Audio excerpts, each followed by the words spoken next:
Good afternoon, everybody. We're heading back into the online Engine Boss sessions here. Our last session 5 is on structure defense and tactics. Again, we'll have Chief Chad Gartrell delivering this workshop. Again, we're here together in a COVID-safe environment, and appreciate you joining us, for those of you online. Thanks, Chief. Okay, so session 5, the last session, we're going to go through our structure defense and the tactics related to it. We'll try to build this common communication and understanding of the type of actions that we're going to take when we are deployed out, either in our own communities where we're hosting an event, or when we're out helping either in a mutual aid or a provincial deployment.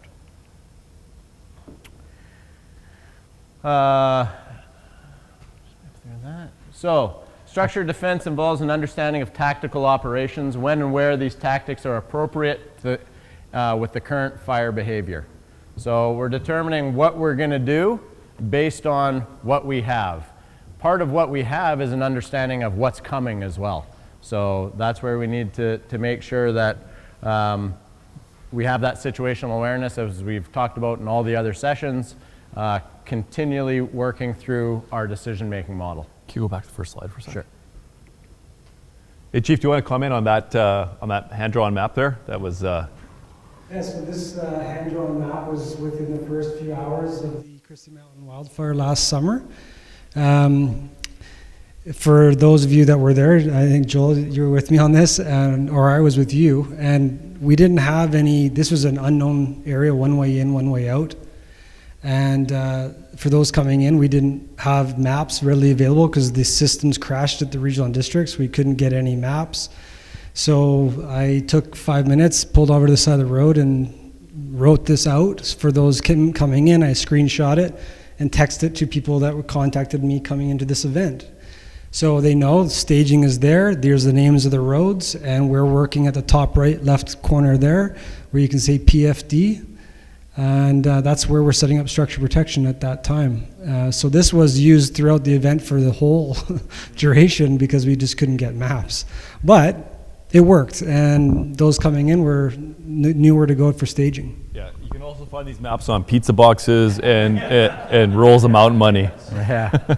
Actually, if you have a DTR book, that's also a really good long. If you got a long event, you fold it up, and then you can draw it on that. So. That is good. I don't see topographic lines on it, or is that what the blue straight lines are?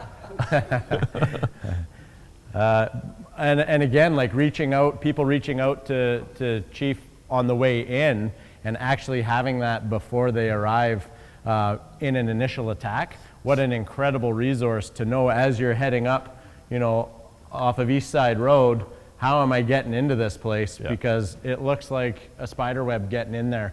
And definitely a one way in, one way out with active fire that's a watch out situation. But now already you have an increased situational awareness on your phone just by texting out to Chief Watkinson on the way in. So great use of resource to bring up that situational awareness early.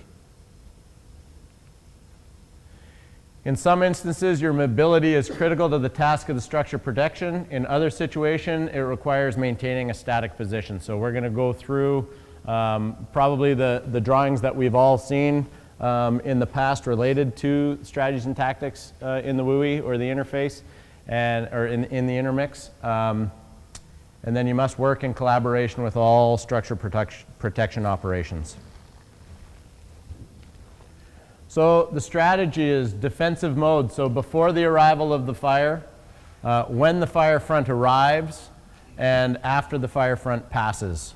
So those are going to be our defensive modes, and we'll go through what those tactics are. Offensive is suppressing the wildfire before it reaches the interface.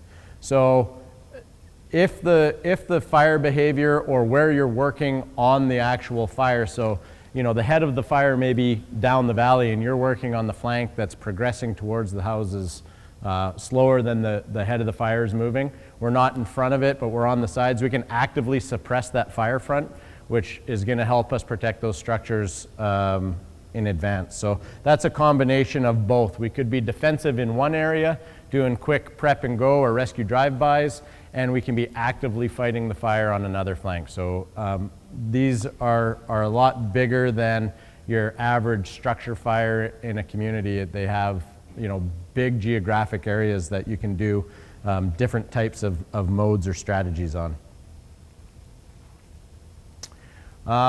Based off of the structure triage decisions, again, when we look at these and we have defensible, non-defensible, like what's the difference between defensible and non-defensible?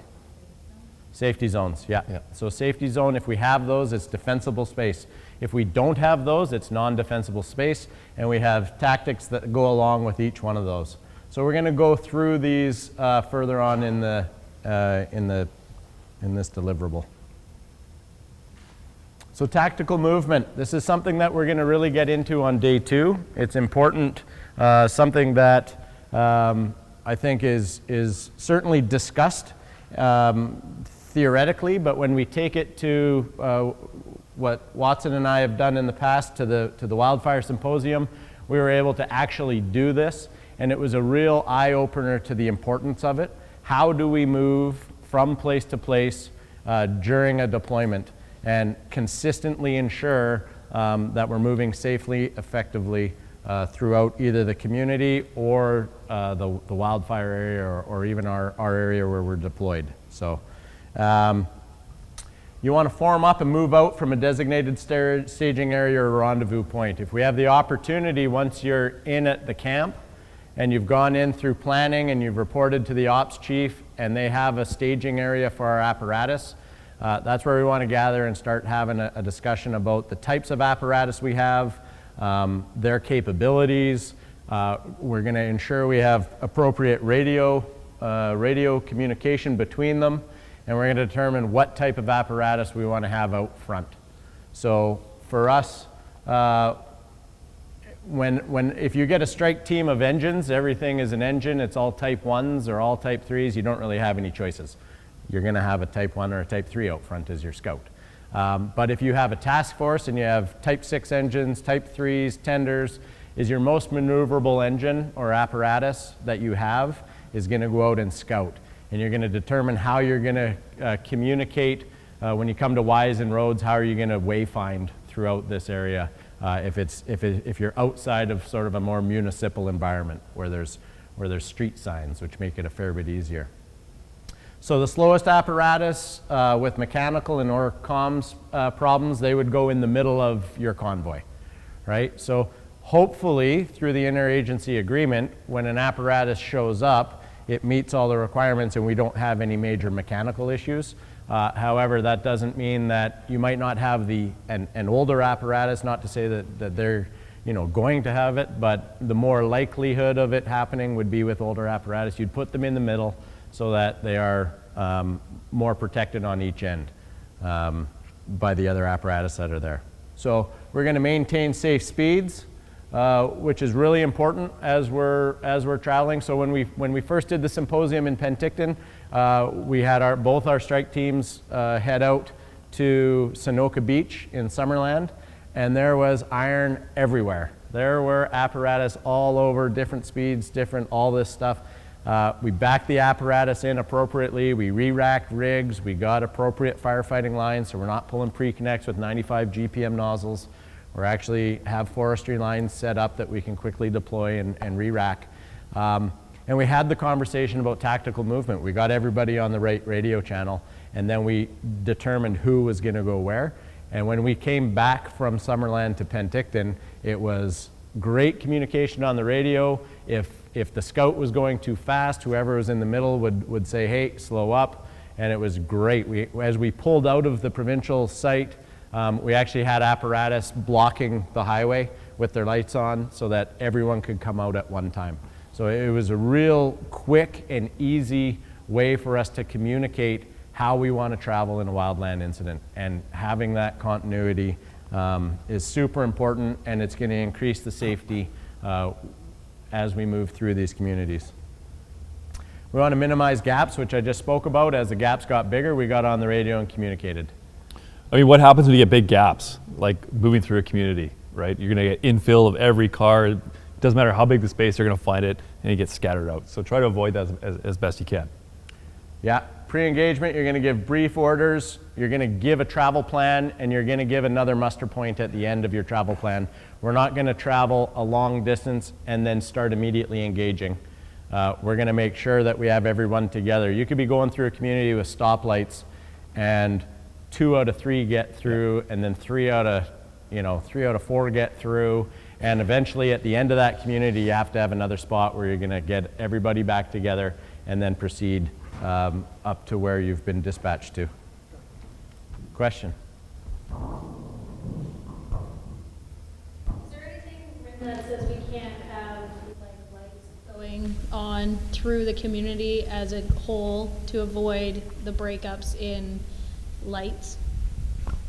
Depending on the length of your community, like if you're going through, let's say Nanaimo is a very, very long community, and if we go all lights on, for us, we need to be red lights and siren. We don't just go through with lights only, right? So you're either a code 3 response or your code 2 response is once you're in your area of operation and you want to have visibility throughout. So if you are going to go through a community as one group, then you want to avoid the lights. You got to be going code 3. There's no just lights on. Just back to, in Penticton this summer, we moved from downtown out to the site at Christie Mountain. We weren't running any lights and sirens at all. We were just moving like in a safe manner through the community. Once we went across through the evacuation line with the RCP checkpoint, that's when we lit up. Not sirens, just lights for safety. But we want to minimize our hazards getting to the incident. We don't, as soon as we start going code 3 and lights, that gets people involved, and it's more dangerous, right? But if it is an immediate need and you have to get through that community and everyone agrees to go red lights and sirens, then you know what, you have to get through. Yeah. Just a couple of things I'd add. As an engine boss, when we do the radio checks, make sure you know your unit designation that's been assigned to you back at staging. There's nothing that's more frustrating when the task force leader radios, engine 101, whatever your designator is, and no one's there. It's just air, like radio silence. It just holds everybody up. So be on that, be aware, be on your A game, know your unit designator. Manage your crew beforehand. If you know you're jumping off, you're leaving at like 0800, make sure your crew has gone to the John, they're loaded and ready to roll, because there's nothing worse too when you have to move, you have people waiting for you, whatever, you're all in line, all of a sudden this happened from Fraser Lake, somebody's got to go do something, and like it just holds everything up. So it's just these little things like crew management to think of. And you can be traveling long distances. You think that in some cases we may have a staging location centralized in an area that has multiple complex fires going on. I'll use 18 as an example, where the structure protection base was in Vanderhoof in the high school, and we were servicing Vanderhoof, Fort St. James, the Fraser Lake complex, and the Babine complex, and they were all commuting from Vanderhoof and moving task forces from them. So there was like an hour or 2 hour travel time down a highway that you're convoying, and so that rendezvous point is really important to reestablish yourself in the community that you're going to do structure protection in.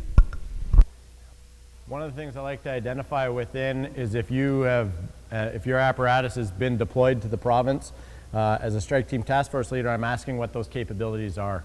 As you're going in through staging, they're determining that you meet the interagency agreement, but if all of a sudden I've got an apparatus that's a rescue engine type 1 and they have auto extrication equipment on it, right there in staging, I'm going to say, in the event that we have an incident within an incident that requires extrication, whether we come up upon one or we are involved in one, if it's not you, you're responsible for it, right? So we're really taking the capabilities of the apparatus and we're maximizing that.